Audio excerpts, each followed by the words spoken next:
That's how we started. Dang, dude. So welcome today. You look like something very fashionable. Again, I'm sorry for your knee. Sure. It's all good. Nice, dude.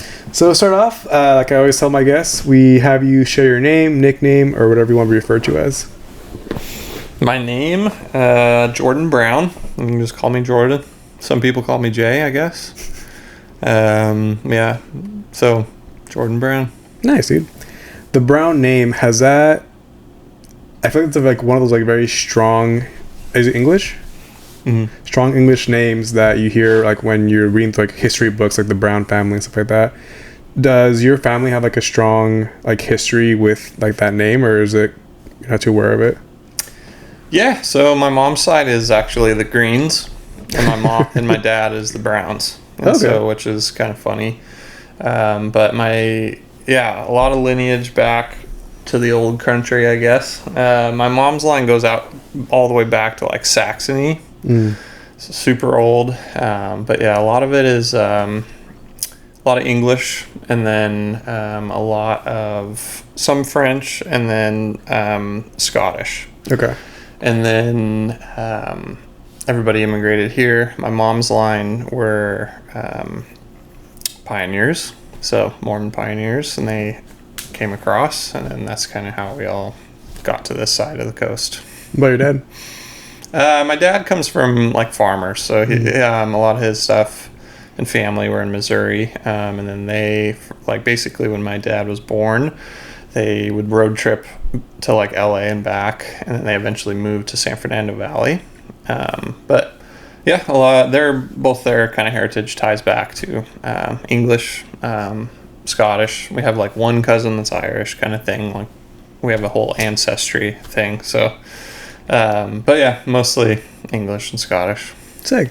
You mentioned that your mom, she came over with the religion of like Mormonism, right? Mm-hmm. I always thought that Mormonism started in the States, or do you like know a lot about the history of like Mormons? Well, yeah, they started here on the East Coast. Okay. But yeah, so they were heavily persecuted in that area. Obviously, Mormons were not. They were a new religion. Yeah. So the fact that they were trying to be the right religion didn't go over very well. So a lot of tar and feathering and a lot of persecution. So the whole pilgrimage across was to find their own place. Yeah. So that's why they kind of obviously went across the United States to find Utah. And Utah, still a Mormon state and is a sanctuary for the religion. But yeah, it started here in the States. It's a fairly new religion. It started in the 1800s.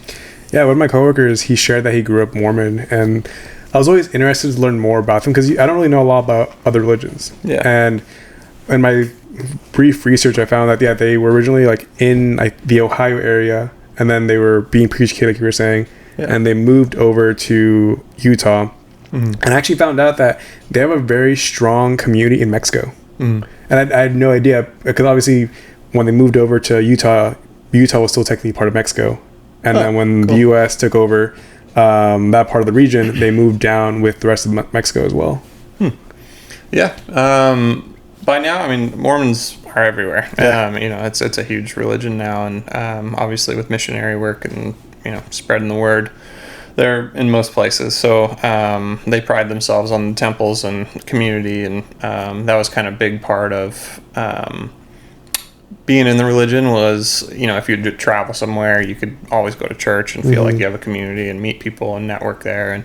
And so same kind of thing. And very nice people. Obviously it's a really beautiful religion. It's just a lot of people, it depends on who they meet. And some people have good experiences, some people have bad experiences. I have my friend that shoots up heroin and goes to Sunday, and and it's like, that's not what they do.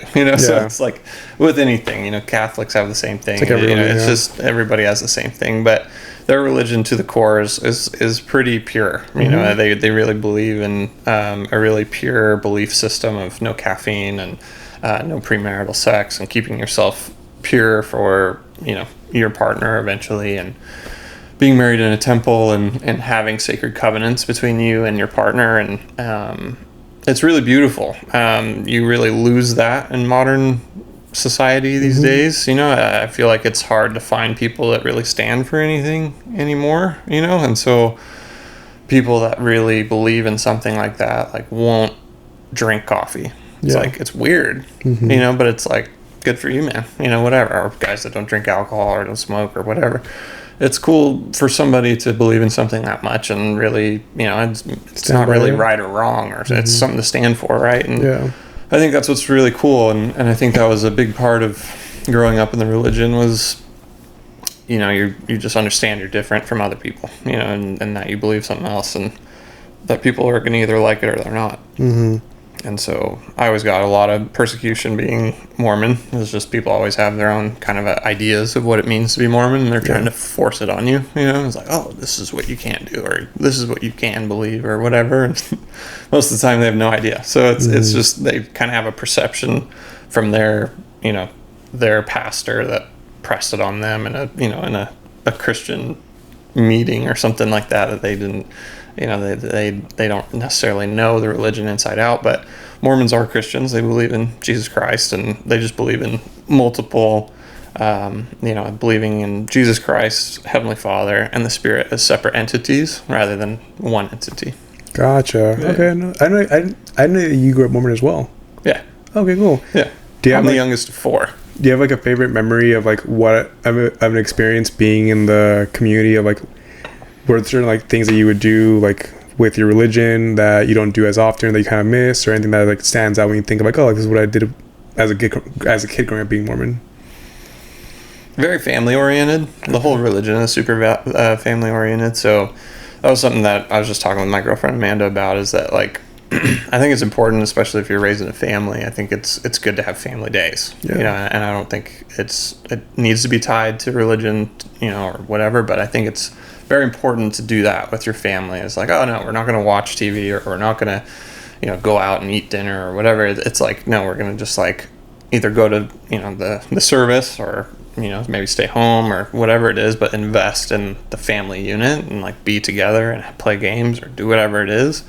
And I think that was something that I really liked, and I do miss in my day-to-day, is that it's like, I think that's what fostered community importance to me, of like wanting a community and having people and friends and, getting together, is it feels good, and I think Mormonism, they do that a lot, their whole communities are very tight-knit, their churches and, obviously their districts are very tight-knit. They have multiple events a week. They see each other every week. They have classes together for multiple hours. Like, so you get to know everybody, and, in that, it's that networking and knowing each other and leaning on each other when there's a problem, or, if you have somebody that does plumbing or somebody that does this or that, you have this tight-knit community of people that can help you out.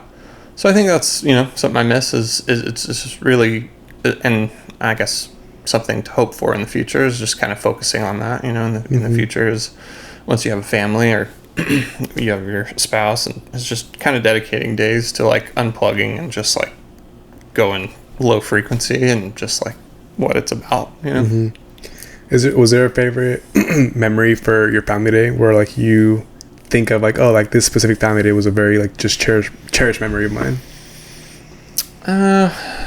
Not one in particular, but it was more like every Sunday my dad would love to make us lunch. So it was kind of nice. Like we'd come home and we'd like take off the ties and, take off everything and get in like jammies and stuff. And then we'd come down for lunch and he'd make like tuna melts, and it was like always tuna melts, or it was like chicken quesadillas. And so it was just like always like rushing to get into lunch, and like have lunch and then like, do whatever after that. But, definitely that. It was almost like a ritual in a way, and like how like having your morning coffee or whatever, it's almost the same thing. It was like every Sunday. It was like, I couldn't wait for Dad to like, start up the grill and start lunch and like get us all fed and all that stuff. And yeah, it was kind of fun, and my family's like a grazing family. Like we love just eating, and just hanging out and eating together. So it's just like, I don't know, it's so funny is anytime, and that was something my girlfriend noticed, is anytime we're together and it's just like, oh, we wake up and what's for breakfast? And then it's like, okay, we'll be halfway through breakfast and be like, okay, well, what are we going to do for lunch? And, it's like, then we're always like snacking in between. My mom will make like cookies or have bread, or whatever. And it's just, I don't know, we like breaking bread, I guess, and chatting and talking and eating and, that whole thing and just being together. So I think that just gets lost in the family unit these days, is just kind of like investing in each other and hanging out together and, like community and love. And so that was a big important part of Mormonism that I really liked. But I mean, that's really in any religion, and it's really just up to your family unit if you really value that or not, or and there's definitely Mormons that don't do that, but but there was something called Fast Sunday, and that was like once a month for Mormons, and it's basically one of those Sundays you wouldn't eat breakfast, and you'd go through breakfast and lunch without, and then you'd have dinner. And so it just kind of has like almost like a sacrifice to kind of feel closer to God in a way, is that you're kind of cleansing your body and going through that, and obviously having that sacrifice and feeling hungry and really like kind of pushing your body. But most of the time we'd have an early dinner, but at the same time it's like kind of going without those 2 meals and like kind of pushing yourself to that is kind of in a devotion state to the message. But yeah, the dinners would always slap on those for sure. That's sick. That explains that, because whenever we hang out, you always like love making food for the boys and just hanging out, kind of prepping things for everybody. So it kind of aligns with like your love for cuisine, your love for cuisines. Cuisine and community, I think that's a big one. Yeah, I think they go hand in hand, and I think you do the same thing. Prepping stuff and making something worth remembering for everybody. And I think that's something that obviously we found in our college life, and we were lucky enough to have a lot of really cool guys, and we continue that, and kind of trying to get people together, and I think it just makes it special, and rather than everybody just fending for themselves and selfishness being the message, it's really more like, I don't really care how much it costs, man, like here you go, like let's do it all together and get it timed up, and all of a sudden we have 11 steaks and a pile of whatever, and everybody's eating with their hands, and it's just like, it's time to go. But I think that's something I valued from my parents. My parents were always very community oriented, or centric, I guess. Was that they always liked hosting, and having the family over and making the dinner, and and so for Easter or Christmas or whatever it was always at our house, and the day before I'd have to like wash the windows and like sweep out the backyard, and like get everything prepped for everybody to come over, and then I'd be running around with them and helping them like try to get everything on the table, and then have everybody just kind of sitting around, And so it was like, I don't know, I just kind of grew up with that, and so I don't know, I learned to cook from that, and obviously learned to kind of like get everything prepped and going, and get everything going for that. So it's kind of a natural fit, I guess. I don't know. Yeah. Just keeping everybody together. Have you ever seen this is kind of a random question, but I'll lead into like what I'm going to ask. Have you ever seen the movie Ratatouille? Yeah.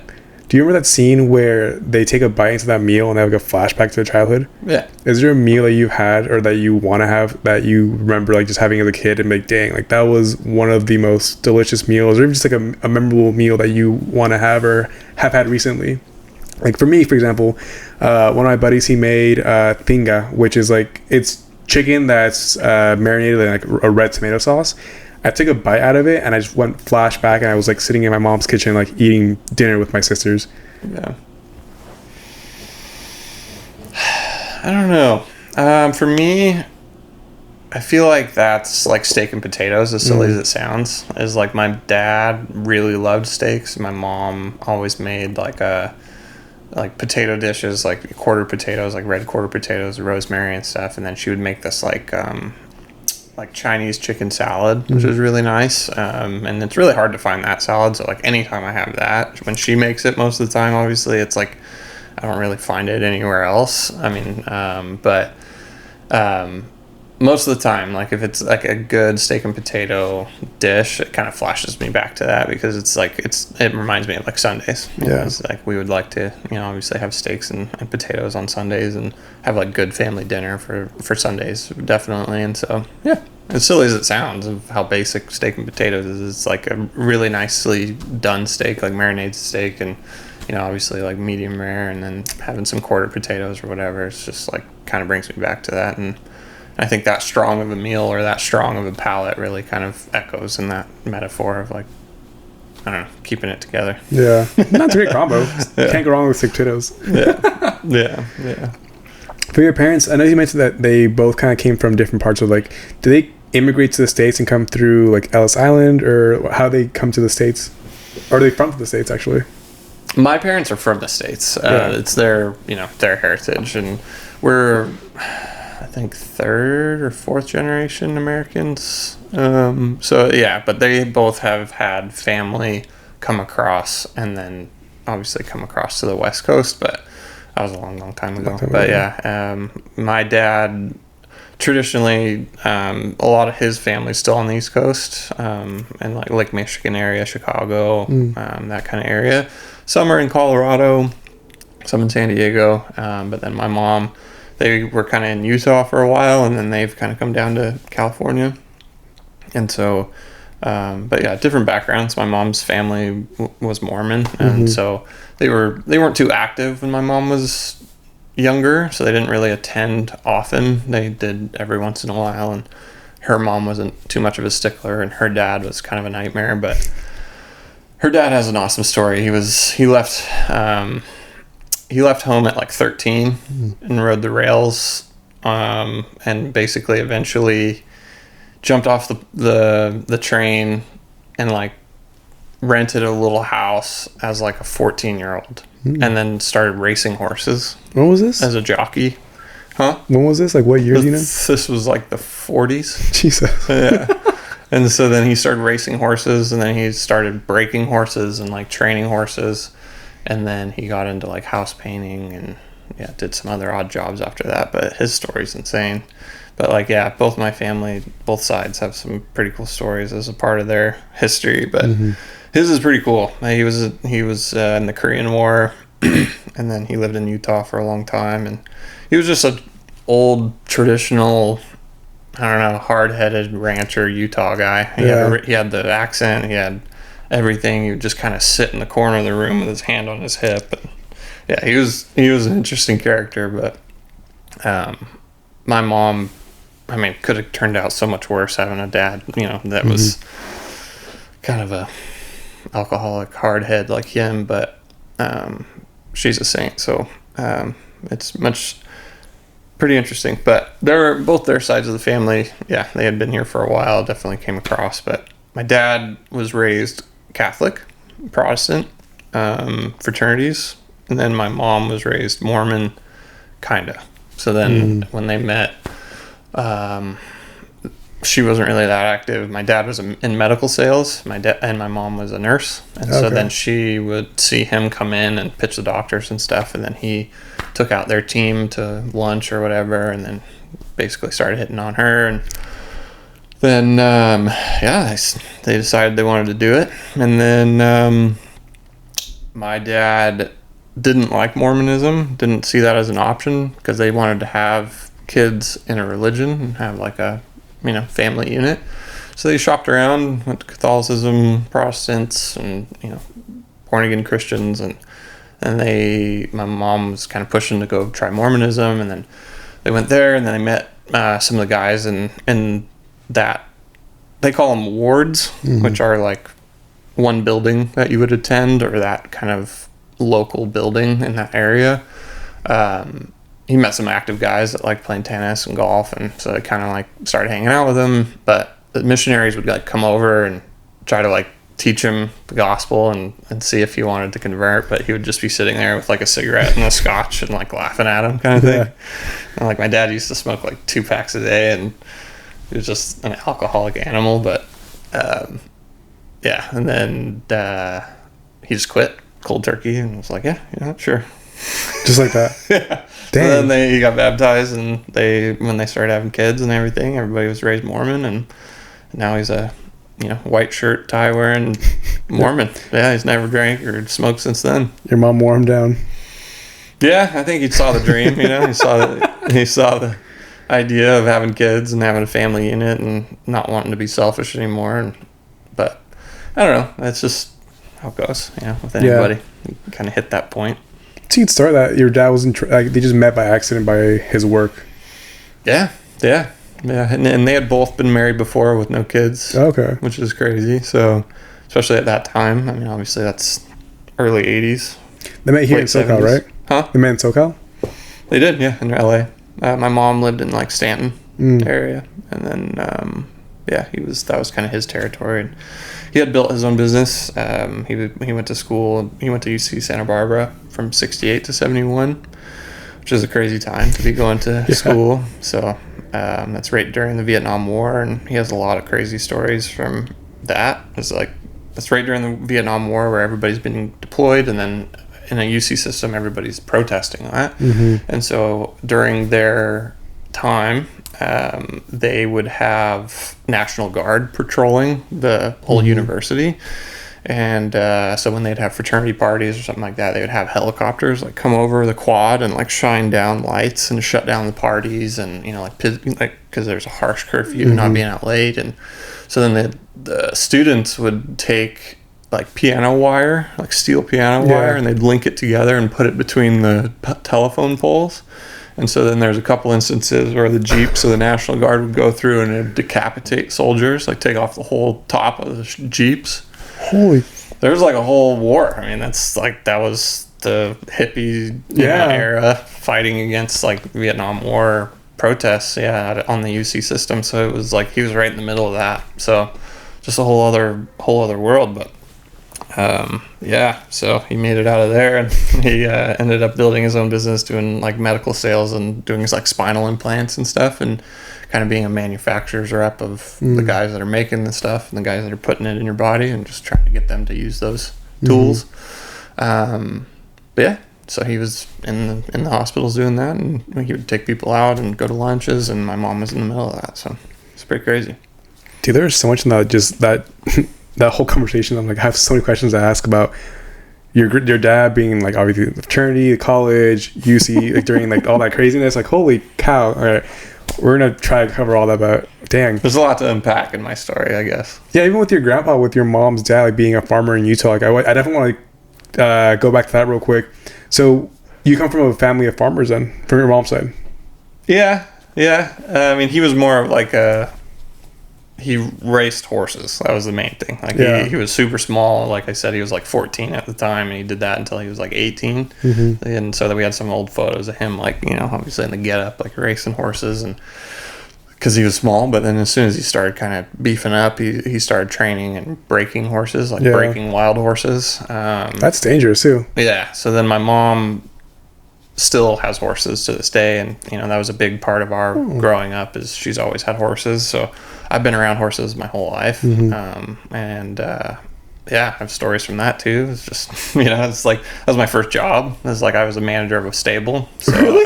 So I'd shovel horse poop and like control ordering and feeding, and like basically turning them out and getting them to work out, and like cleaning them off and all that stuff. That was like during high school. So I almost died during that. What happened there? So probably one of the most intense moments of my life of knowing I could have just died happened. It was like, so it was one of the just evenings. I was there, and I'm there every day, right? So it's just kind of normal stuff. So I'm there, and there's this purebred dressage horse. You know what dressage is? I don't know.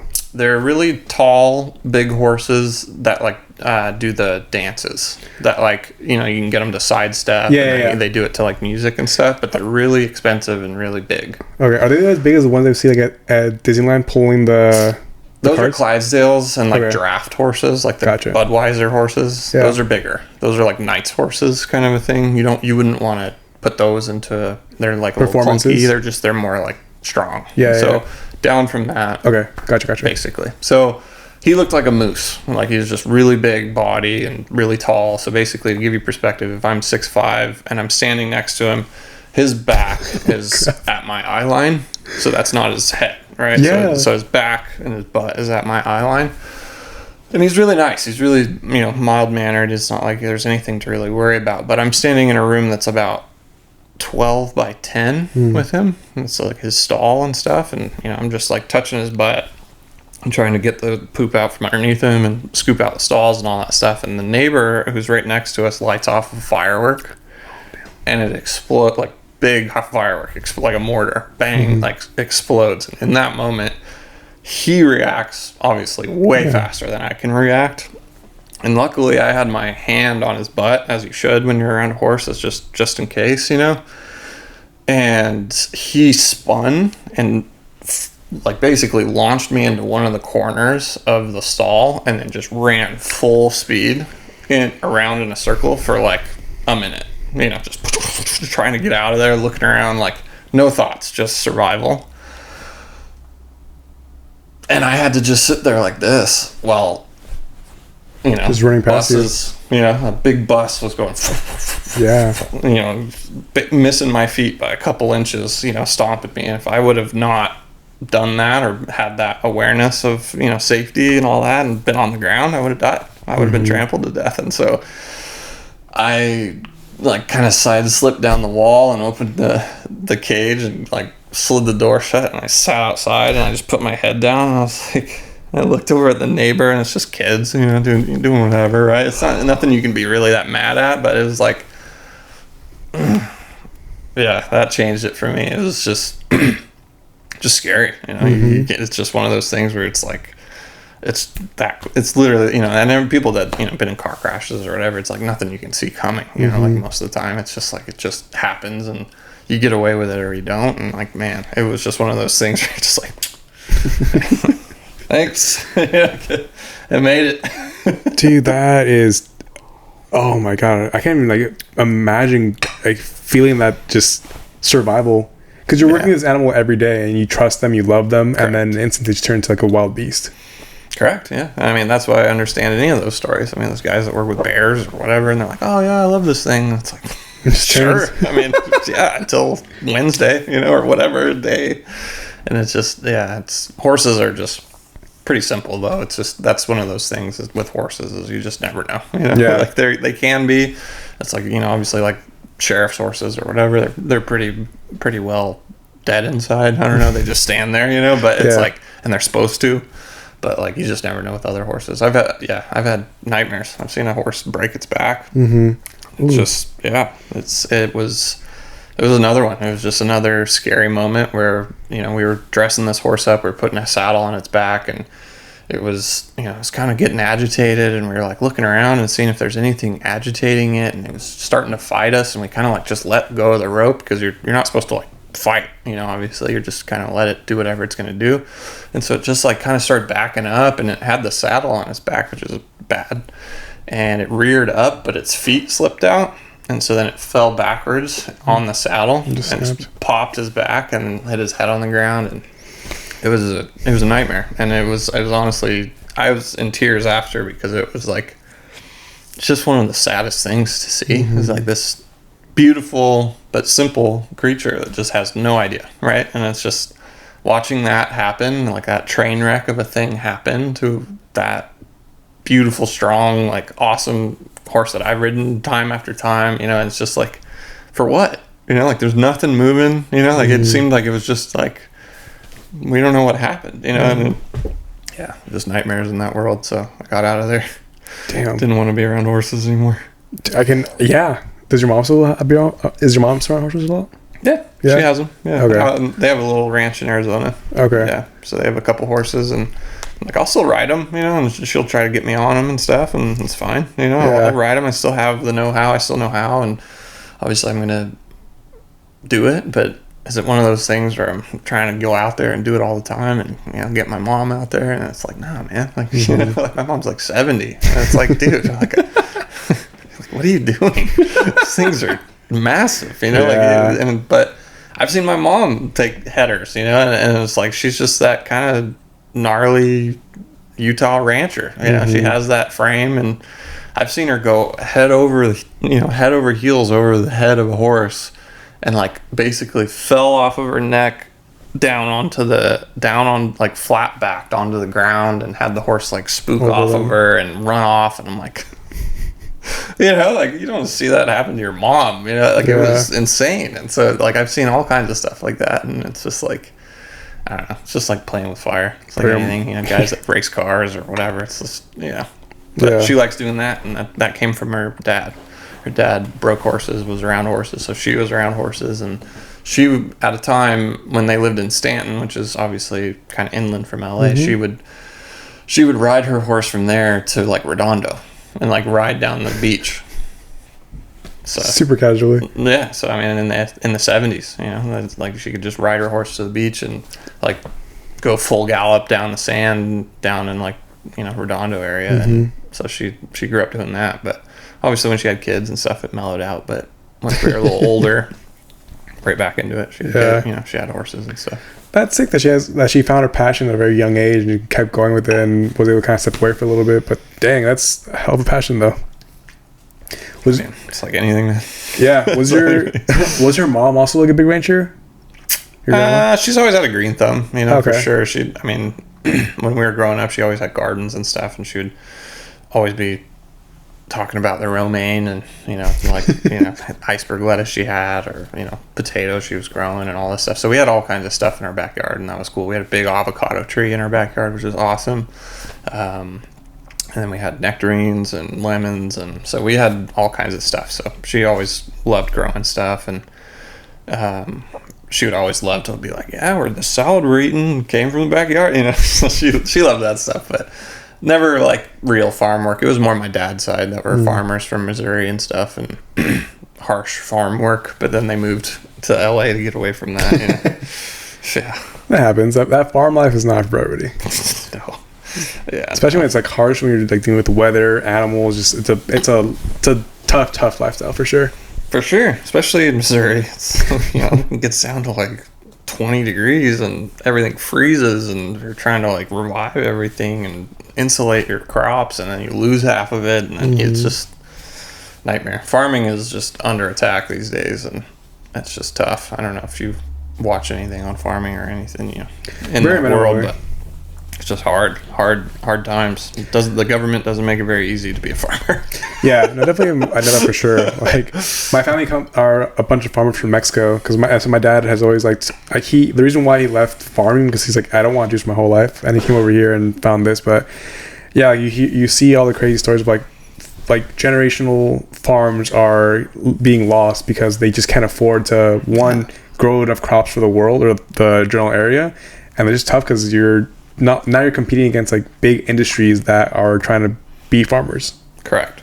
And it's just the price of the land, obviously, when it changed hands and all that stuff. It's like, oh yeah, we got 40 acres, but then it's like, it's a lot of money, you know, to retain that, you know, and be able to pay the tax on it or do whatever you got to do. But then, then you got to spend the money to hopefully grow something you can sell. But then if you can only grow half of it, or if you have a bad year and it doesn't go, then you don't make any money. Yeah. But I think there's been a good resurgence of it. I think in like Ojai and you know, Central Valley, like Ventura and stuff, there's been some really good resurgence of guys that are farming and having regenerative farms. Regenerative farming is a really big one right now. I don't want to say brands or anything, but there's a lot of interest in that, of kind of having enough crop space as well as animal that can kind of redo the soil, and you can kind of keep moving it and kind of regenerating the soil and keeping it healthy without using pesticides or doing anything to kind of manufacture a taste or manufacture these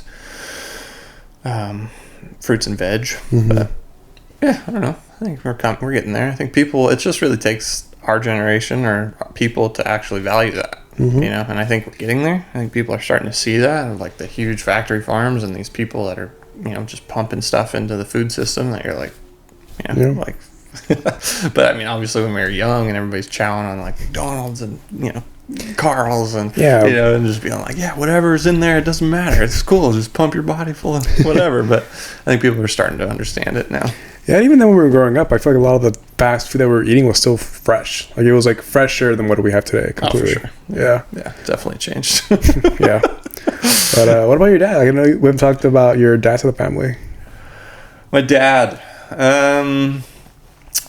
Yeah, I don't know. I mean, he was in San Fernando Valley, so he grew up there, and we went to high school there, and he is the oldest of three. And he, I don't know, his story's pretty simple. I mean, obviously he spent kind of time going back and forth from Missouri to LA, but by the time he was kind of getting into school and all that, he they had definitely moved there from that life. And so, I mean, it's pretty simple on that. I mean, he's just been kind of going, he went to school there, and then he went to UCSB, and then, just kind of stayed in that area and just tried to create a business and create a family. And but he has all the fraternity history in the back of his life. And obviously we're in the same fraternity. And, so his dad, and it goes back to basically his dad's uncle was kind of the first, and that was in like 1920. And so then I'm like the 12th Sigma Chi in my family. And then my brother, who's older than me, we did an alumni situation with him, and so he's the 13th, which is cool. A lot of history, but it's like him, his brothers, their sons, and then like his dad, and then his uncle, so it's just kind of a really cool, a lot of history on that, and all kinds of different schools. And there's actually an award named after his uncle's time spent for alumni in the fraternity, which is the J.E. Minton Award. So you'd get it if you obviously if you spend a lot of time helping out as an alumni with the current chapter, which is pretty cool. That's sick, dude. Yeah. So your dad grew up in Missouri, or is he like from a different part? He like very briefly when he was really, really young, but he would say he's from LA. What would did your dad say like what he did a lot when he was growing up? He surfed a lot. So because they were all pretty much all the way over here, and that was right when obviously the surfing boom was happening. And so he was definitely, that was obviously the 50s. So 50s and early 60s. So I mean, that was right when surfing was a huge thing. So he learned to kind of shape boards and surf, and so he was doing that a lot and going to high school. And he didn't like skate or anything. That was too early, I think, for skating. But definitely just kind of a Southern California guy. Loved the Dodgers and transferred that to me. And school here. And so it's good. What about your grandparents on your dad's side? I don't know too much about them. They were kind of on their way out when I started coming around. So I only met my dad's dad a couple times, and so he was always very nice, and he was just definitely older, and he was always very nice to us. And but he, same thing. I mean, he was already retired. I didn't necessarily learn too much about his life, but he lived pretty close in that kind of same area, and so it was cool to see him. But he was definitely one of the first funerals I went to when I was a young kid, for sure. And we went back to Missouri and saw like the house, and did the whole tour, and it was pretty cool. And that was super young. I think I was like 7 or 8. Which part of Missouri are you from?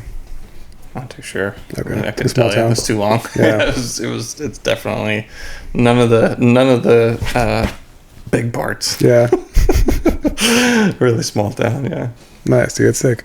That sounds dope that your dad was able to kind of like get a different lifestyle out here than what your grandparents did out wherever they were from in Missouri.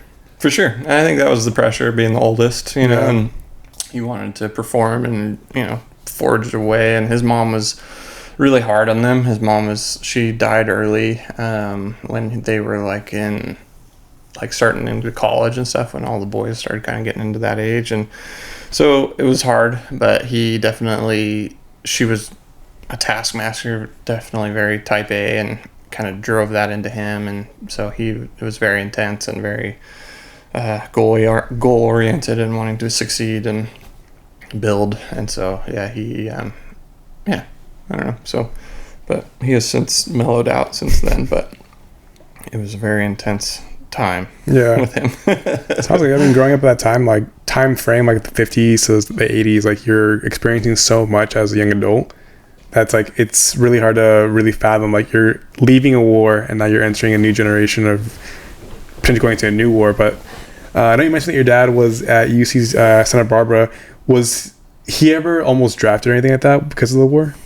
No. He was already in college, and he was kind of past that window. I think he was a little young, and then he kind of was able to get into college, and he kind of was able to skate out of there. But he didn't have any gnarly draft dodging stories. Yeah. He didn't. Have you seen this the movie Big Wednesday? I've not. Okay. There's a big scene in there where they're trying to.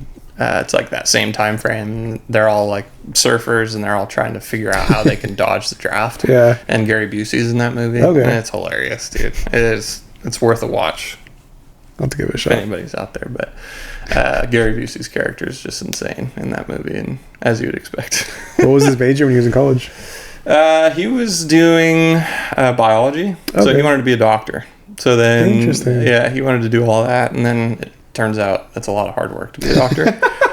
So then he's like, I could probably just make a lot of money doing sales, and so he started trying to find that, and so he had friends that kind of went on to medical school and did the whole thing, and but he just said it was just going to be way too much of a track, and a lot of that side stayed in it. So my dad's brother Harmon, he is an attorney, but then his son and daughter are both in the medical field because his wife is a nurse. Oh, okay. And so then his son is an ER doc, and so he's doing that, and then the daughter, same thing, kind of in that field. But yeah, Joe is his name, my cousin.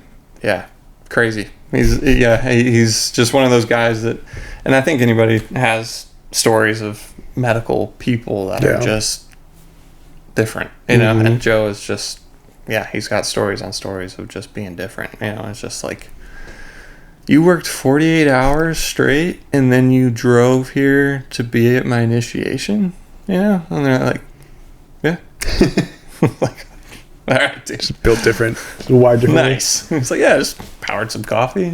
Yeah. Sure. I'm just laughing at the fact, the idea of like, if I were to say, like, Joe Brown is your doctor, it's like, oh, cool.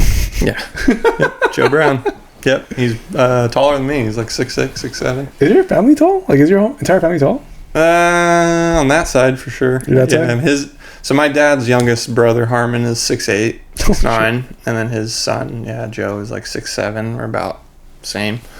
And then, my mom's side is kind of squatty. She's like 5'5" or whatever. But then her brother, Joe, is like 6'2". I don't know. But it's just kind of a weird thing in our family, is it seems like the youngest always gets that kind of like height gene. I don't know. But, There's been studies that have shown that usually the youngest are the ones that get the most, it's going to sound weird, the most nutrients from the mom's body, because they have established like what the child needs to be like the most developed. Yeah, maybe. But maybe that happened. But I was 11 pounds when I was born. Bro, I still can't believe that. I had to be surgically removed.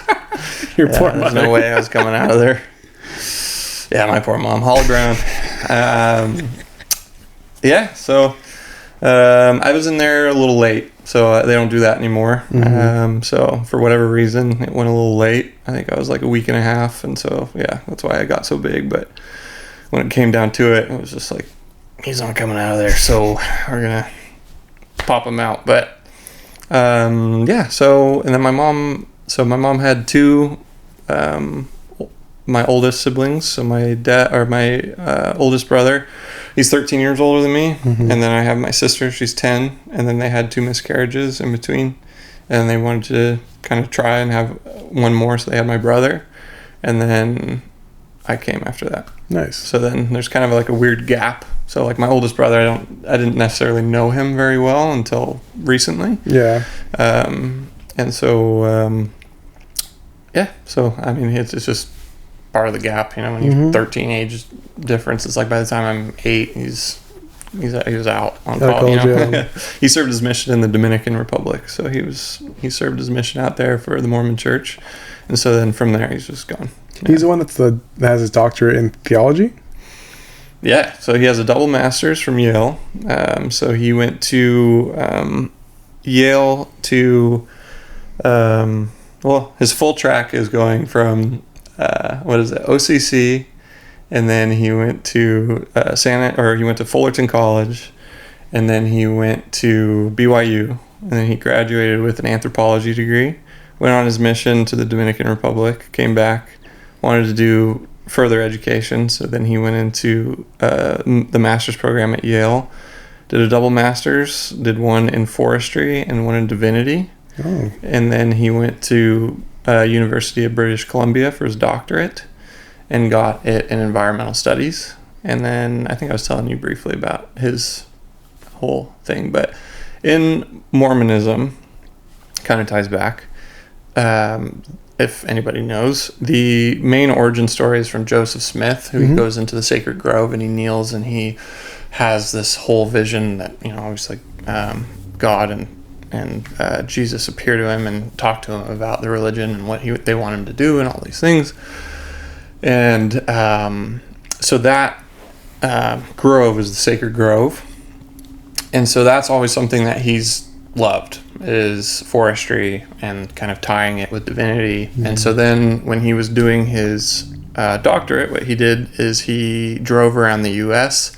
and he interviewed different monks in Catholic monasteries, because Catholic monasteries have the most untouched sacred land in the U.S. It's the longest, obviously, most pure areas, big acreages. And so he would interview them about how they draw their spirituality from their natural lands. And so then he wrote about it. And he's written books about it, and he still teaches. He teaches up in UBC. Shout out Holyscapes, if you guys are interested, at Holyscapes on Instagram.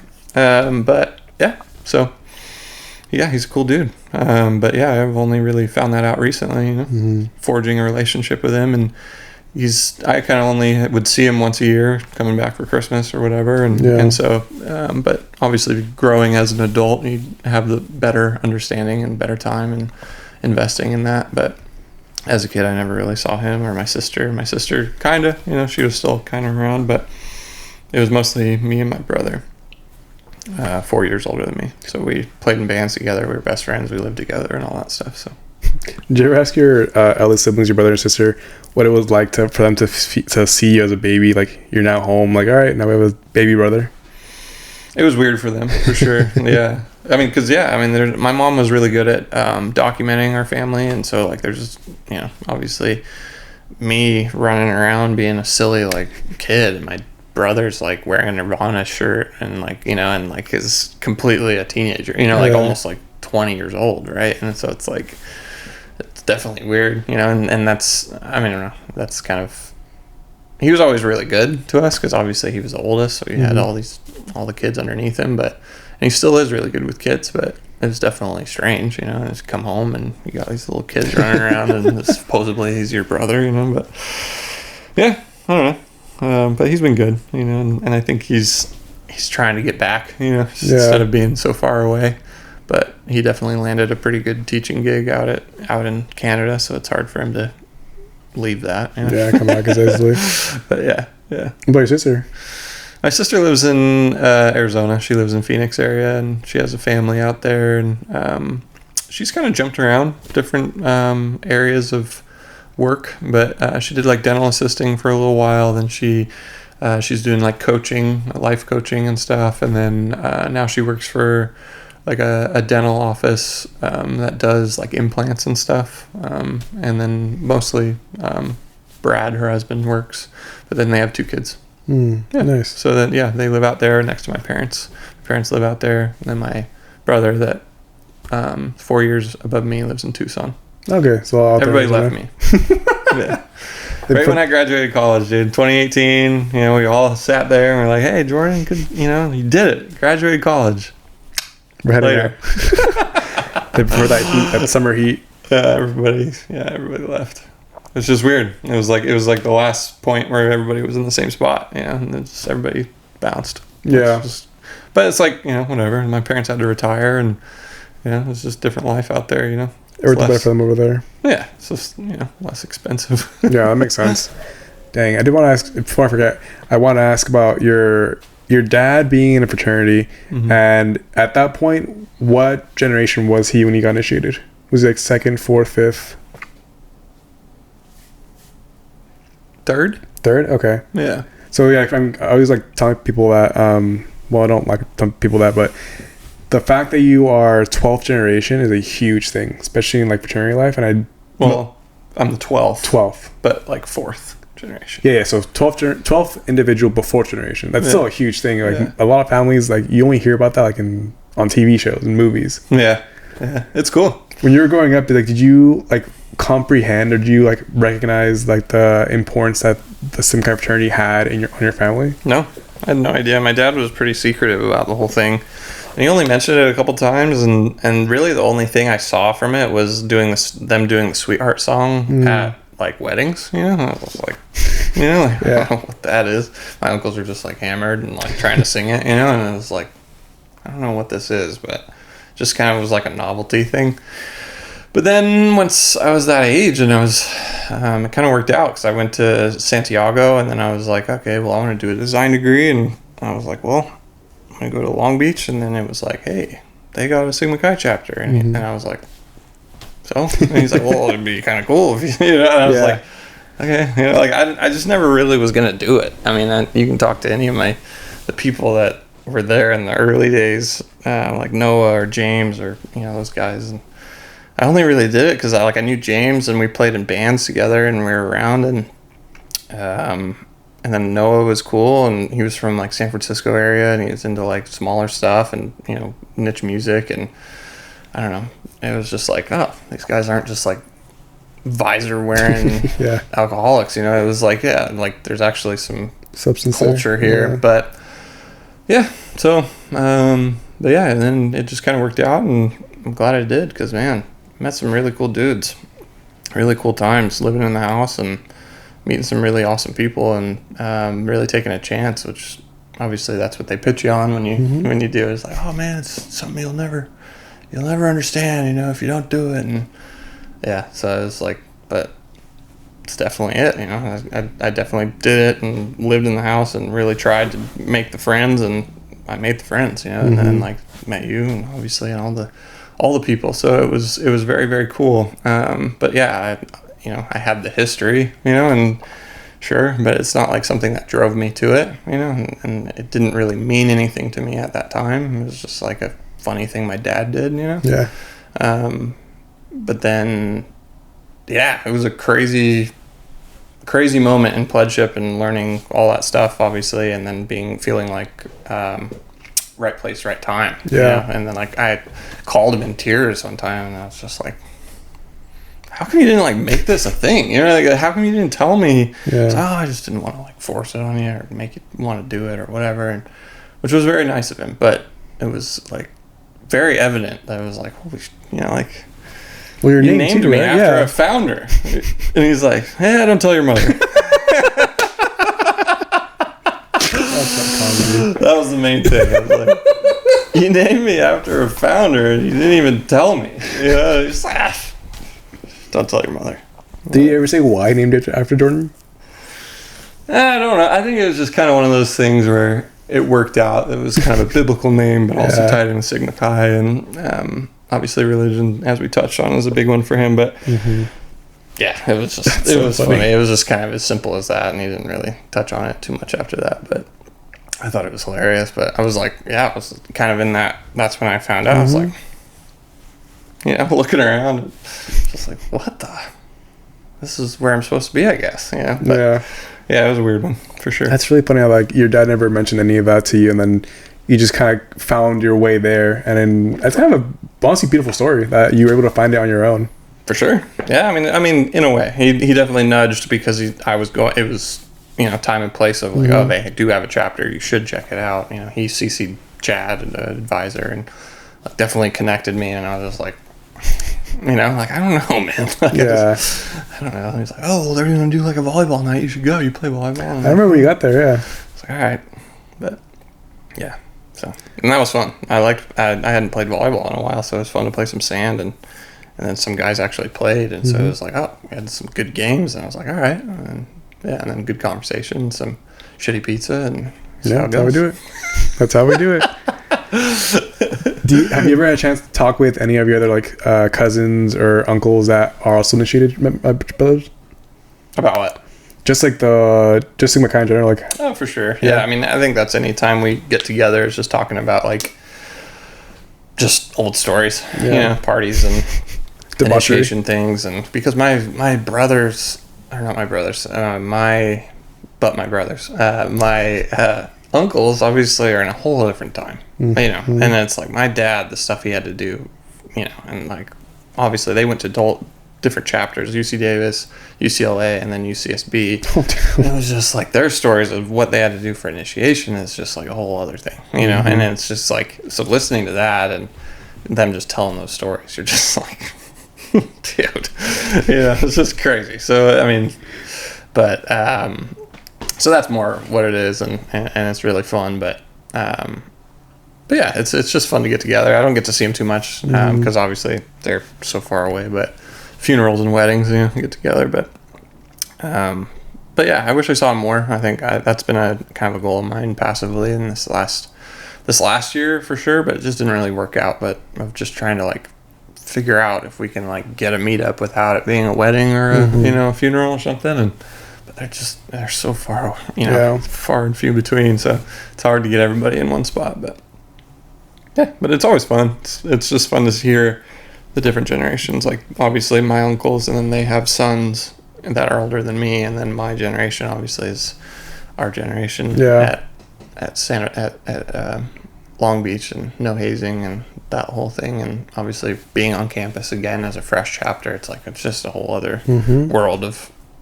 But in no way was it bad. I thought it was really, really good. I thought we did a really good job. I thought our initiation was great. I thought it felt nice to be a part of something that it felt like people were trying. Yeah.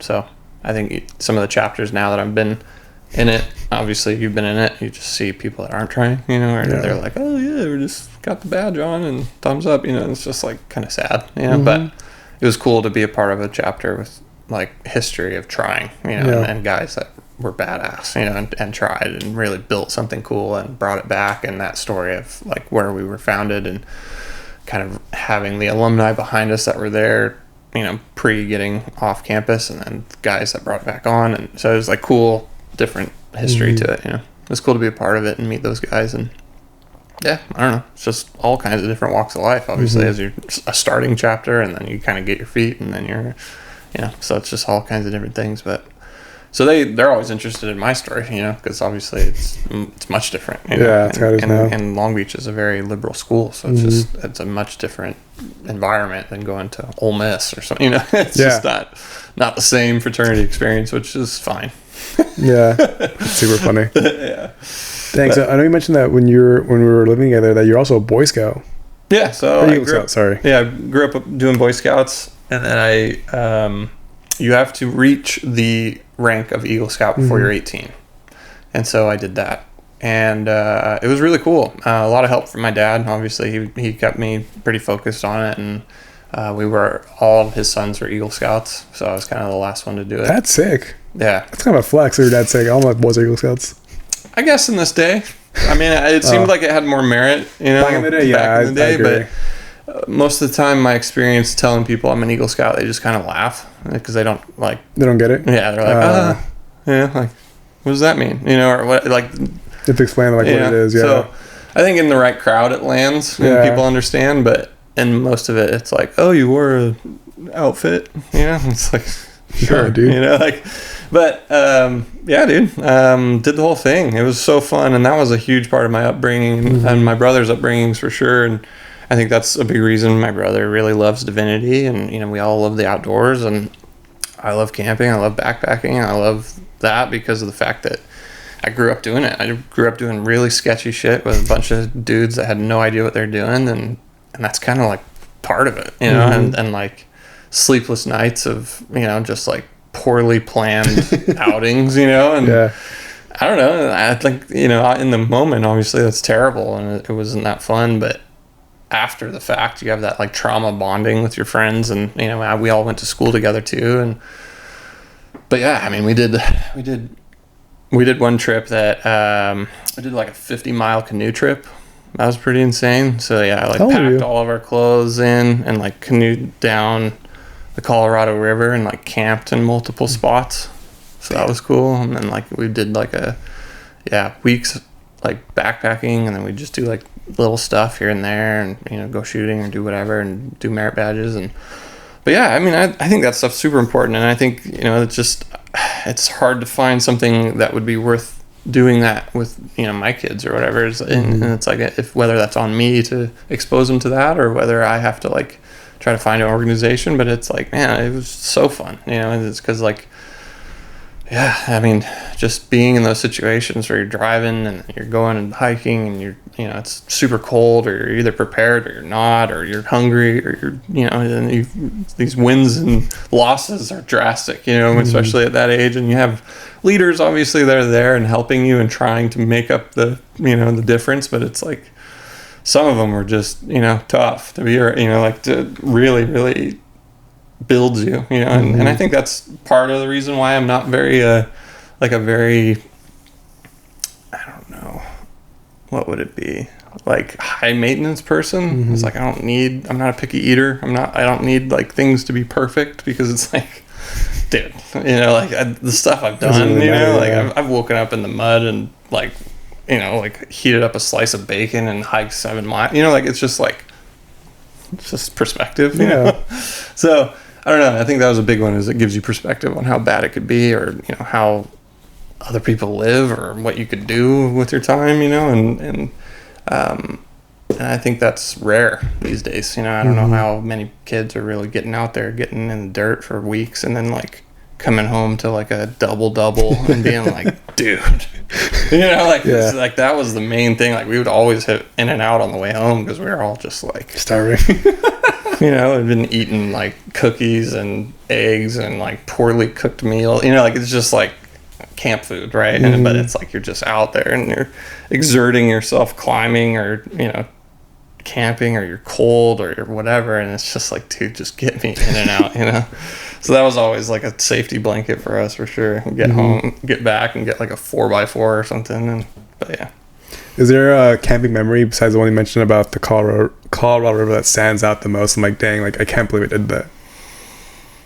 I don't know. There's just like all kinds of stories. Like I thought my friend died one time, and that was like crazy. Yeah, like we were in Joshua Tree, and if you've ever been, there's just piles of rocks, and so we would always get there, and everybody would just like throw their stuff on the ground, and we'd just like go and like hike around and, you know, scramble on those rocks and stuff. And so we were way too high with no ropes or anything. Like we were just like up on this thing, and like so sketchy, right? And like there was this little like kind of over point where like you kind of had to like get up and, you know, obviously get up on it, and we were like trying to help each other up and all this stuff. And some of us had moved on, some of us didn't. And by the time I like kind of turned around to help the next guy, he was trying to do it himself, and then he like didn't get up and fell backwards. And it was one of those things where you like, you know, slow motion, like trying to catch him, and he fell like 10 feet or 12 feet like to his back, you know, down onto the rocks. And like I thought he fell off the thing, you know, like it was like he was gone, you know. And it was like, ah, and then he just like landed on the next point below us, and which was like thank you. But man, there was just like points like that, you know, like where it's just like we had another guy that we hiked like, I think it was like 8 miles up into the Sierras, and we were all up there, and we setting up our camp, and like we're getting making food and stuff. But there was like, we were in this glacial lake that had a lake obviously, but it was like a big divot into where like it basically looked like if somebody were to dip a basketball into this thing. So it was like a big half sphere, which was really cool. And we were just sitting there and we're camping, and there's snow on the other side. So guys wanted to go to the snow. So they all like scrambled around the lake, and it's like more miles over there to go up and sled the thing and do the whole stuff. And so like I didn't go do that. I was just like, I was tired. I was over it. And so then at that time they were doing that and doing the whole thing, and we just heard like screaming from that other side. Because it's a big bowl, you can hear, you can just talk back and forth, even though it's miles. And so then one of the dudes came like down the snow, and it was just too icy, and he couldn't stop himself. And so he just shot off the snow into the rocks, into the like gravel, like sharp granite, baseball sized rocks, and just got chewed up by it. And so he was like limping back, and we were trying to help him back, and we had to like splint him and like do the whole thing, like first aid. Like his leg was like torn up. And yeah, we got him out of there and everything was fine, but it was just like those kinds of situations where it's just boys being guys, you know? It's like, dude. And all of a sudden, you know, you're 8 miles in the middle of nowhere where you just walked there, you know? And it's like, why'd you do that? You know? And then it's like, well, I didn't think it was going to happen, you know? And it's like better decision making, you know? Like, and it's just those formative things. I think that's important. You know? Just have dudes doing stupid shit. Like, yeah. Dude. Memories. Yeah, you know, like, dude, there's all kinds of stuff like that. A really good one, not to press on here, is one of my friends. We were out in Joshua Tree, and one of my friends, we were running around, we were playing tag super late, and we were running, and he kind of like hit the side of the trail with his foot, and it slid out into a yucca. You know what a yucca is, with the big pencils and spikes. So the yucca spike went into his calf, and it broke off. So it's like the size of my finger. So it went like straight into the side of his leg and broke off. And he just like obviously couldn't like use his leg, you know, like it just went straight through that muscle. And we had to carry him back to camp, and we're like, oh, and he's just screaming because obviously the thing's, it's the size of your finger or whatever in his leg. We could see it just looked like almost like a score pencil, like from a golf round in under his skin. And so we carried him back, and we were like, hey, this happened, like I don't know what to do. And so then my dad grabbed his Leatherman and just started heating it up. And so then got it red hot, and we just held him to the table where we were gonna like have dinner that night. Held him down, gave him a rag, and just my dad just seared it out of his leg, popped it out, and then we just like butterflied him clothes. And that was just like a casual camp trip to Joshua Tree, and we just like tried to not tell his mom. How gnarly is that, God, dude. Well, that's what life's about, dude. You know? Oh my god. Yeah, he didn't die. He has a memory now forever. But dude, that's great. The fact that your dad casually, like, all right, well, that's what we're doing now. That's what we had to do. What are we going to do? We're going to drive into town? Yeah. It's miles. It's an hour.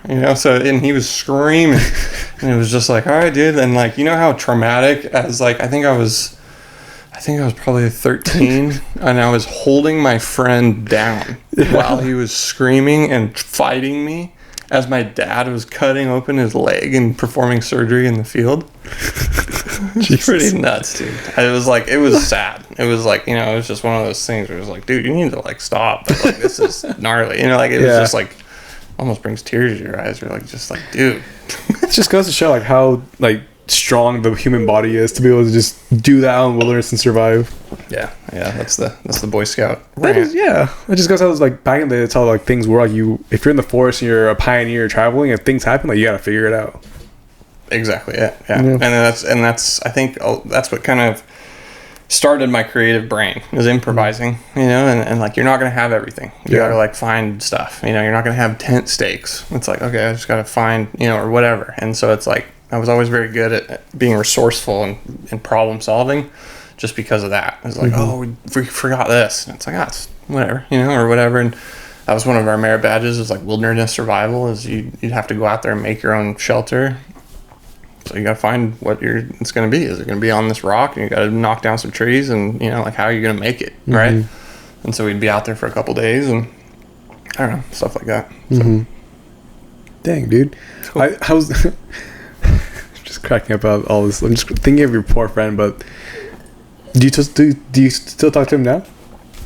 Not much, no. I mean, I've kind of lost contact. He moved to Texas, and I don't know, he lived in Hawaii for some time, and he's just been kind of international. I think he's in Jalisco, Mexico now. Nice. So, I mean, I've seen him, here and there, and message, friendly, but it's just, he's just on a different wavelength these days. Somewhere else. Yeah, somewhere else. That's so funny, though. But yeah. You mentioned something earlier that I want to bring up as well.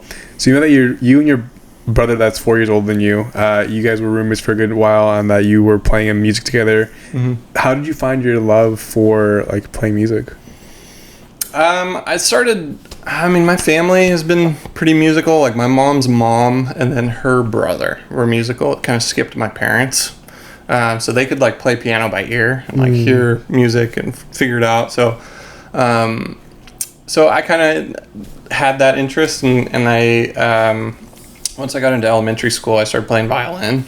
So then liked that, and then I just kind of kept with violin into middle school, and then I switched to bass, played stand-up bass in a orchestra, and then once I got into high school, I stayed in that, and then I jumped out of there and started playing electric bass, and then started playing in bands, and then we started making music together, and then we had some really cool shows, really big shows. I got to play the Observatory, I got to play the Wayfarer, I got to play some really big, cool shows, and tour the U.S., played in Canada, down through the West Coast, and then so pretty cool. West Coast, and then like Nevada and Washington and Oregon, Utah and all that. But it's really cool. It's just really doing it ourselves, booking it all ourselves with other bands that we knew, and just kind of piecing it together, and staying in the middle of nowhere sometimes, and there's some crazy stories from that too. And, it's just like being in the middle of nowhere and playing to nobody for a milkshake at the end of the night, and it's just like,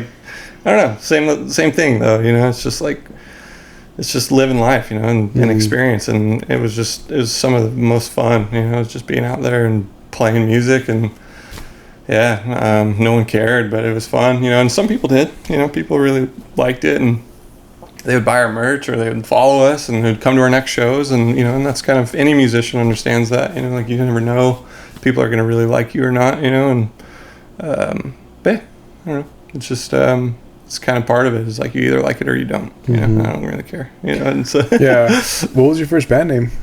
So my brother had a band. It's called Pelican Vision. He's more like singer songwriter. Really mellow, kind of more beach rock. So I played bass in there, and that was really fun. And then we played in a band called Fugue, Fugue, and that was really loud, aggressive music, and that one was really fun. I really miss playing loud music like that. That just kind of get people going. I don't know, but So it's all high school? Yeah, just outside of high school, and then getting into college time. Yeah. Dude, that's sick. Yeah. You mind if I use the restroom? Yeah, go for it. Yeah. Lovely. So you're going to I didn't know you traveled a lot after high school, and you were playing in bands across the West Coast and everything like that. Yeah. So mostly in Yorba Linda area where we were kind of based. I still lived at home at the time in high school, and so our practice room was my room, and so, which is pretty cool. My room was just filled with music gear and my bed, and it was just I wish I had pictures, because of the fact that it was just like my brother's drum set, and then the guitarist and his stuff and my stuff, and it's just basically like one walkway to my bed and then to the closet and out, and so we would practice at home, and my parents were so nice for letting us do that for a while, and then we got way too loud, and so our gear got better, and we got louder and louder, and so then we started renting a practice space, which was pretty cool. I don't know if you've ever been to one of those, but there's just public practice spaces where you can store your gear, kind of a thing. And so there was one in Fullerton where we would pay into it. We had a couple other bands we shared it with, so we just all kept our gear in there, and then you could play there, and it's 24 hours, so you can be there whenever. So that was when it really took off, and we really practiced all the time, played all the time, and we ended up getting to a point where we were recording and making vinyls and tapes, and we had our own record label, Avocado Records, that we'd put out our friends' stuff, and then we'd put out our stuff, and it was cool. It was really, really fun. Just shows you just never think you'd play, and places you'd never think you'd be, and so that was what was really fun. And sometimes it was kind of demoralizing, obviously you'd drive, get home from class or whatever, and you have homework, but then you're like, I got a gig tonight, and I got to drive to Riverside or something, You drive all the way out there, and you're playing in some abandoned boxing ring, and 5 people are there, it's just but it's the unglamorous side, of the music business. Obviously, when you make it to a certain point and you have agents and people that are guaranteeing you money and booking your travel and, people doing all that for you. I mean, it's awesome, but that was not us. So we were kind of doing it ourselves. Was that ever the goal? What's up? Was that ever the goal to like make it to a point where you can have people like manage your shows? Not necessarily that, but it would be that we could do that full time, and make enough money that you could just do that, and write music and travel and have on time, off time, and I think that's awesome. Some of those guys that are in really successful bands. I mean, you can see, they put out an album every 2 years, and they just tour on it nonstop right when it comes out, and then they disappear.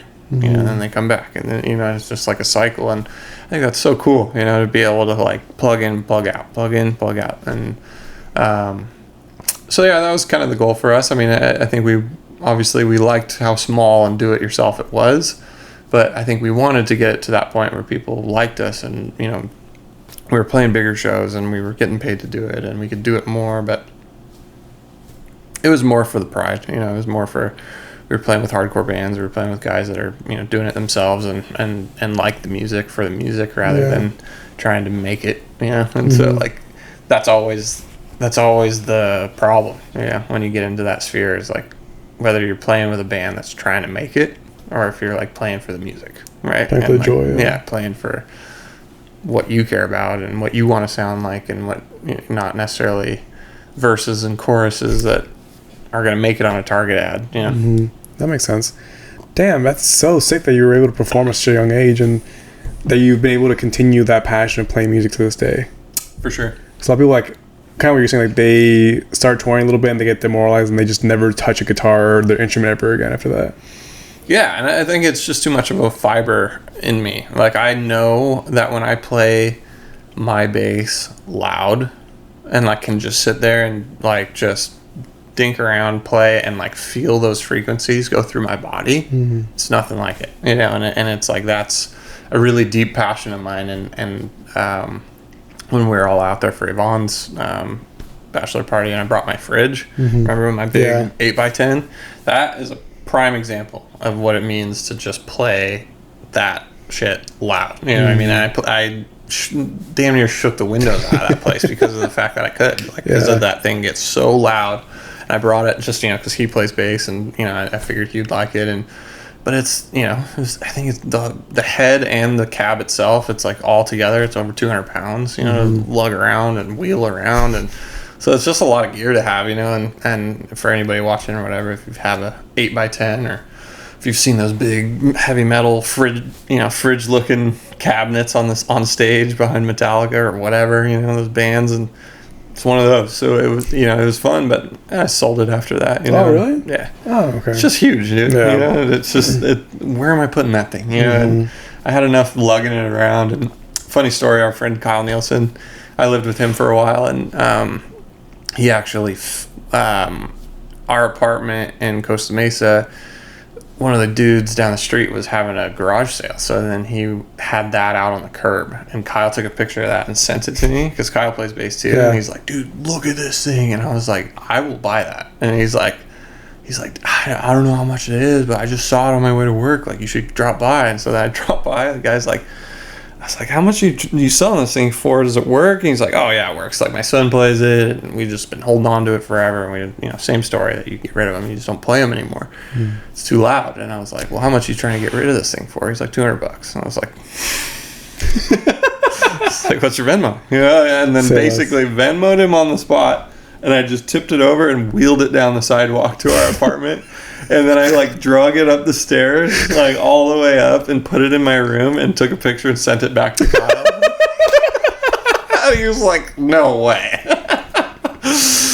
Yeah, it was a little much, but man, that thing was worth it. When you could crank it, like you could get in a space where you can crank it, it was just so fun. And so yeah, it was playing loud music is really fun, just because how obviously, it's just how concussive it is and how the frequency echoes through your body. And yeah, I think that's, I kind of found that, and I really loved it, and I did it so long, so many times, so many years, and then like to just like kind of slowly kind of fall out of it and not do it so much anymore. It's like I almost like when I do it again, I figure out like, oh man, I'm missing this in my life, so but yeah, it's always just in my being. I love playing loud music, but I mean that's why it makes seeing a band in person better. You go see a heavy band in person, it's like the volume, and just like how much they're really getting after it and how much you feel it in your body is a main thing. I mean, you don't listen to heavy music on two, it's like you don't feel it the same. Yeah, the vibrations of the music like make you feel in a way that you've never felt before. Frequency. Yeah. Yeah. Dude, that's freaking sick. But yeah, I just played music for a long time, and I miss playing in an orchestra. I think that was really cool. I mean, I loved doing that and playing in symphonies with band, the trumpets and brass and wind and stuff, and being in those productions, and it was really, really cool. But I don't know, I just kind of like lost my luster for it, and playing a stand-up bass is really high maintenance, like that instrument itself. Because same thing, it's big, like it's those big things that are standing next to, and then you got to wheel that thing around, you got to put it in your car, you got to take it home, and then you got to store it. And if you have a really expensive one, like if you play in a really nice orchestra and you have a really nice stand-up bass, like you have to almost like treat it like a cigar, like you have a humidor for it, like you have to have it at a certain humidity, or like because of the fact that it's all put together with adhesive, that if like when it changes season or whatever and it gets dry or it gets moist or whatever, it can delam and then like pop out, and you got to go get it repaired, and it's just like maintenance. It's so much maintenance, and you feel bad because the thing is so nice. But yeah, the guys that really do it, like guys that are like jazz bassists or working bassists that play all the time and have those really nice stand-up basses, like you can spend an insane amount of money on that stuff, and people talk about it, like lead violinists have like $1 million violins, and it's just like, and they don't put it in the plane, like they travel, carry it on, put it up, because obviously it's a ton of money. But same thing with basses. And like I had a guy when I was in high school that was teaching me, because I was first chair bass in high school. The guy that was teaching me was playing a bass that was found on the Titanic, and I was like, what? And he's like, yeah, dude, they dried out the wood, they pieced it back together, and it looked like shit, honestly. Like, it was just like, kind of whatever. It wasn't pretty. But it was like, he's like, yeah, man, I don't even want to tell you how much this thing is worth. And it was just like, and it sounded awesome, and it was like, it was one of those things where it was just like, what are you talking about? Like, it was just like a weird story. Maybe it's fake. I don't know. But it was like, it sounded so good, and it was such an awesome bass. But it was just like he taught lessons. He played in a jazz band at night. He played in orchestra. He played it all the time. So it was just worth the investment to him. But yeah, playing that kind of bass is hard. But playing electric bass, you just buy one, put it in a case, you can forget about it, you can come back to it. Whatever. It's so much more low maintenance. But yeah. Damn, it's pretty sick of an instrument from the Titanic. Huh. I would want to see that. Freaking weird, dude. Yeah, I'm like, I can't even picture like them finding a violin that's just destroyed at the bottom of the sea, then bringing it back up. Oh, we're gonna yeah, why would you do that? Yeah, it just seems like you would just put it in a case. But no, it's not destroyed. It was just sitting there, right? Because it just sunk, right? So it's just floating around, and then it just like settled eventually. And so yeah, they just like glued it back together once they dried it all back out, and like he was saying that it was because of the fact that the water, or like the wood. Like, they found it in a certain amount of time to where the wood had been saturated and hardened so that it projects the sound better than it would if it was a softer wood. Interesting. Because of the fact that it was, obviously sunken and hydrated by wood and then dehydrated, and the wood was denser. And so that, yeah, it's just as tech as you want to get. It's just like anything, dude. It's any hobby you want to get into, there's all kinds of things, right? So it's like, when he was describing it, I was sitting there, I was like, I don't know if this guy's making it up or if this is really it, but I would wager he made a lot of money, and he obviously had a nice base. It's a cool story to have, yeah. But yeah. Playing bass was always really fun. I had a cool crew in high school that I played music with, just kind of for fun, and learned playing guitar from them, and they really liked more like classic kind of, I guess you could say rock and roll, but Stevie Ray Vaughan, you know who that is? Or like Jimi Hendrix. Yeah. Just like kind of riffy, pretty, guitar, and so I learned that from them, and then I was playing bass to kind of be underneath them, and then kind of started learning drums and on top of that, and so then I was just kind of piecing it together. But once it was time to play in like a big band or whatever and play for real, I built my own bass. So I had like an old Fender Squier that it was like one of the 90s era Squiers, so they used a little denser wood for the body rather than what they do now. It's like a lighter pine. But so they had a denser wood, and I cleaned out all the electronics and got really beefed up electronics and a pickup in it, and then redid like the neck and reshaved it down and drew all over it and stuff, and that was the one I played and toured with. But it was really cool. It was fun. It was a cool matchup because I, as tech as you want to get, I had a really like dense but still pretty light wood in the body, and then really hot pickups that were really beefy. So when I played distortion, when I played chords, it sounded like an organ. It had really good sustain, and it would just hold it for a long time, and it would like just sounded really gnarly. It sounded like a really distorted, scary organ. So yeah, that's sick. Yeah, that's cool. Dang, dude. Well, we are getting to the end of the portion of the podcast, and this is the opportunity. I know we've talked about a bunch of memories and a bunch of different stories, but I like ending every episode with you sharing a memory that you either want to ensure is stored forever, or that whenever you look at the episode, you think of that memory, or any memory that you want to make sure is just preserved, so that way when folks listen to it, it's there for their enjoyment, or just something you want to share and just make sure that it's safe forever. A memory of my life. Yeah, your life, something that happened to you, something happened to somebody else, any memory that you want to share with us. Wow, what a deep question to end on. Anything. A memory that I want preserved forever. Yeah. Wow. And I ask you on the spot so that way you don't have time to think about it. Yeah, but I almost like need time to think about it. Yeah, I mean, that's a lot to like recall when you can only remember like the last 45 minutes. Take your time, no rush. That's 45 minutes. A memory that I would love stored forever. I don't know, man. I think one of the coolest memories I had would be my 30th birthday. I think it was really, really nice. I went to Scotland for my birthday, and that was my first time being in the UK. And I went with my girlfriend Amanda, and she was gracious enough to allow me to go to St. Andrews, which is like the Mecca home of golf, St. Andrews, for my birthday. And so when we got there, we stayed in the city, and we dropped our stuff, and we went down to the course, and like there's something special about obviously the travel of getting there, you know, like being in Scotland and doing all that, and we had been there a couple days already, so it was still special. But then getting to that city that I've always seen on TV, because I obviously grew up in golf and have been around golf for a long time, and seeing that course being played and mentioned, and obviously everybody obsessing over it, and then getting to it in person and seeing it. And then I got the chance to play it on my 30th birthday.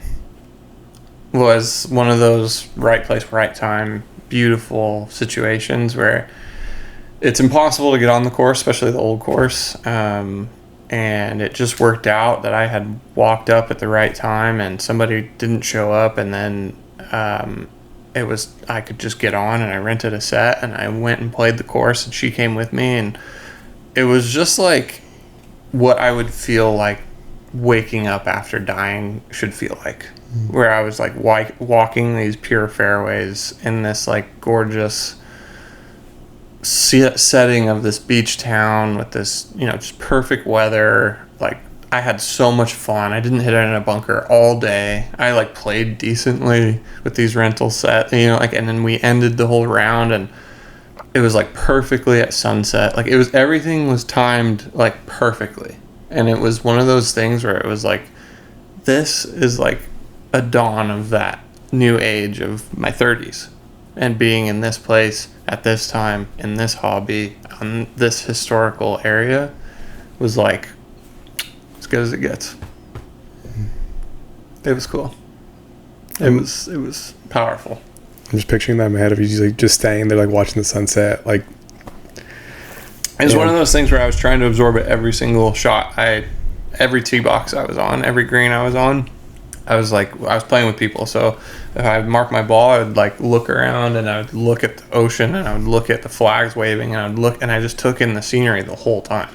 And I couldn't tell you the last time I did that at a golf course, you know, and where like I play it all the time. So it's like you just kind of take it for granted. But when you're like in that space where you're like, man, like people would kill to be here right now. You know what I mean? And like, it was cool. And like to play halfway decent where you're like hitting the ball well and putting it on the green and you're making putts and you're like, you know, like to add that on top rather than just playing terribly, you know?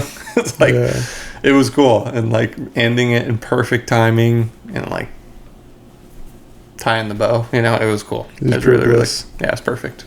Bro, thank you for sharing that memory. That's really beautiful. Yeah.